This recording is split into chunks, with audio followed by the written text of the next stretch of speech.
Hey guys, happy Monday.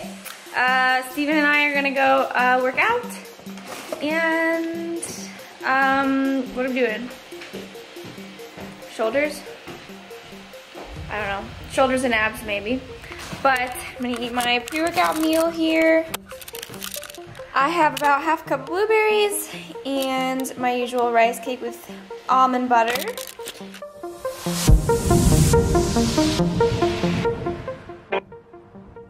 What's up guys? I thought I would do a little voiceover for this video. I think it's pretty helpful when I talk you guys through it and kind of explain the science and everything behind what I am doing. So this first exercise for the core, we are going to do a decline med ball throw, and what you really want to focus on is keeping the ball above your head all the way on the decline, and then when you throw up, kind of throw the ball up before you get to the top, if that makes sense. So what this exercise is going to really focus on when you're using the weight is on that decline. See how he throws it to me and I have the weight the whole time controlling it on the way down. You also want to breathe out as hard as you can when you're coming up. That'll really help contract those abs rather than use the leg muscles.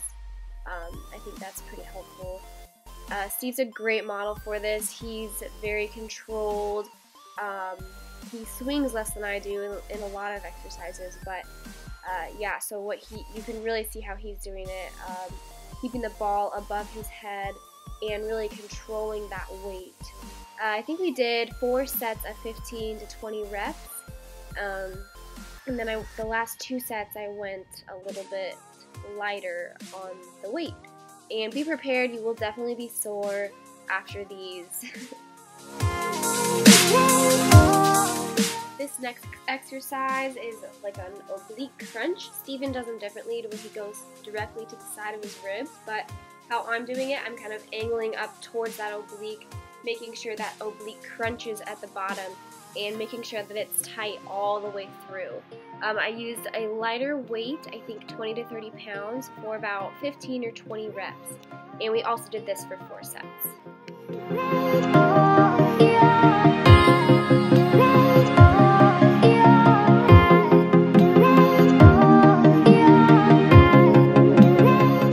Alright, so this is our shoulder blaster exercise.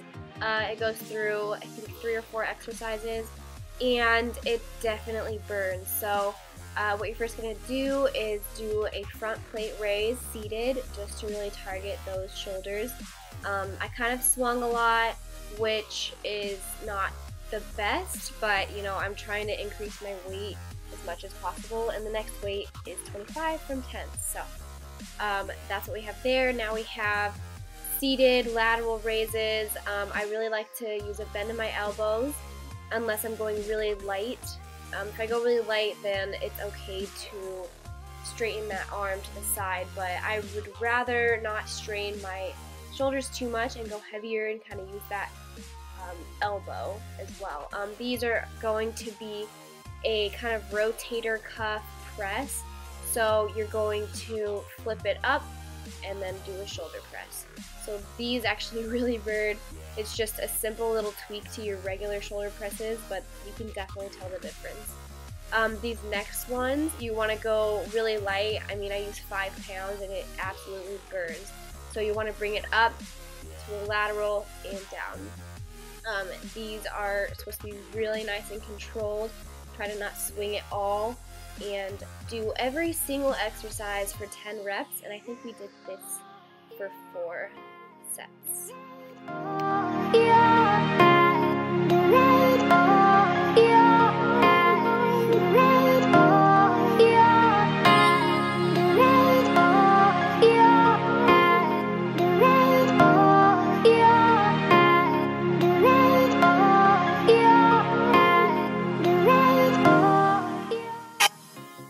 So Steven is a great example of not swinging. He obviously has great control over that weight.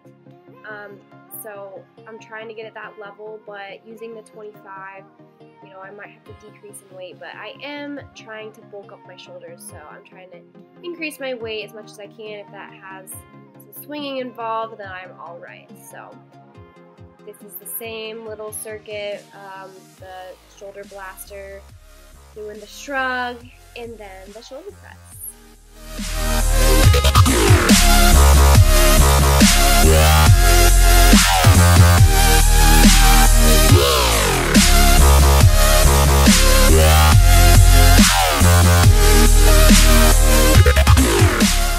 I then did 5 or 6 sets of these reverse grip front raises with a bar.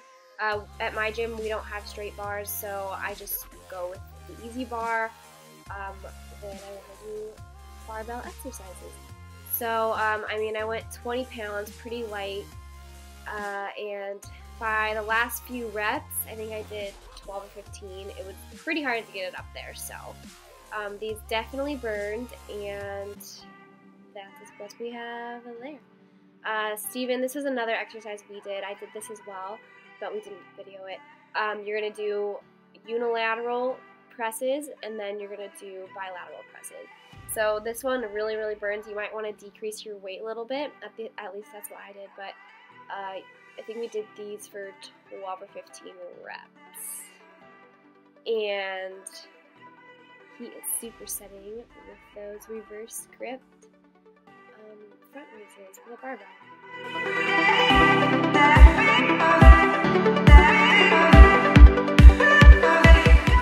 I then did a reverse fly on the cable machine.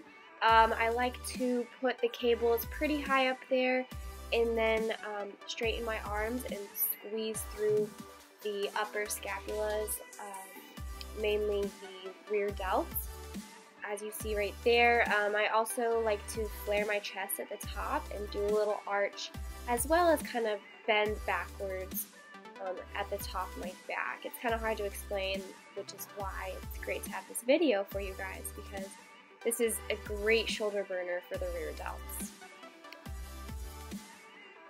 These are eye pulls on the wide lat pull down machine.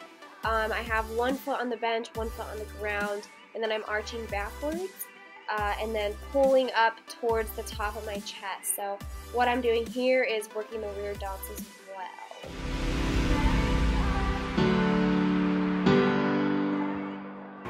Okay guys, I just got back from training a few hours ago and have been doing some meal plans and video editing and all of that good stuff. But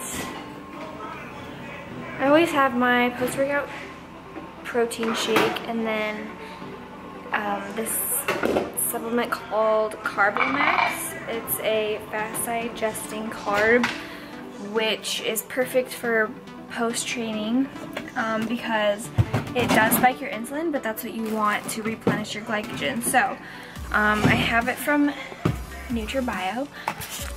That's what it looks like. And it's about 28 grams of carbs, and it is maltodextrin, a long-chain polymetric fraction. So that's what I take right after I train, and then usually the meal I try to consume about 1 to 2 hours. In that time frame, I will have a high energy carb like quinoa, sweet potato, or regular potatoes, or something like that, and then protein and veggies. So that's what I'm doing now. I got my quinoa, about 4 ounces of salmon, and a little kale salad with some dressing on it.